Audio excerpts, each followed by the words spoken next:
All right, so this is sequence 4, number 12. Find x so that x minus 1, x plus 2, and 3x are 3 consecutive terms in a geometric sequence. So if I have x minus 1, x plus 2, and 3x, I know that their common ratios have to be the same. Just like we know that common differences have to be the same, common ratios are the same. So ratio 1 would have to equal ratio 2. How do I get those ratios? Well, I get it by taking A2 and dividing it by A1, or I can take A3 and divide it by A2. So I can set up an equation. I can say that A2, which is x plus 2, divided by A1, which is x minus 1, has to be the same ratio as 3x divided by x plus 2.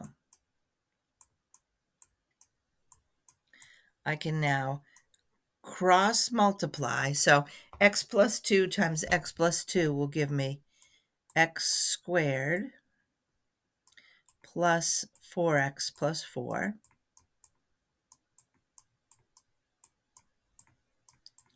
And that'll equal 3x times x minus 1. So that'll give me 3x squared minus 3x. Combine all my like terms. I like my x squareds to be positive, so I'm going to subtract all of these guys onto this side. So if I subtract x squared here, I'll get 2x squared. If I subtract 4x from both sides, I'll get negative 7x. And if I subtract 4, I'll have minus 4. Let's go ahead and factor this guy. So 2x squared, I can split that as 2x and x.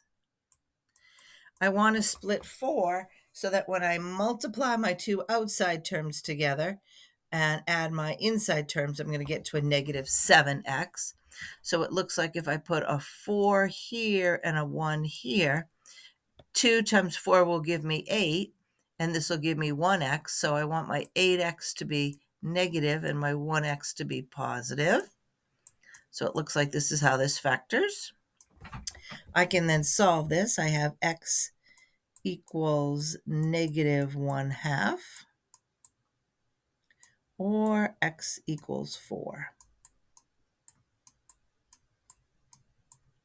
And of course, you can plug both of them back into these three numbers here and see, in fact, that it does make a geometric series.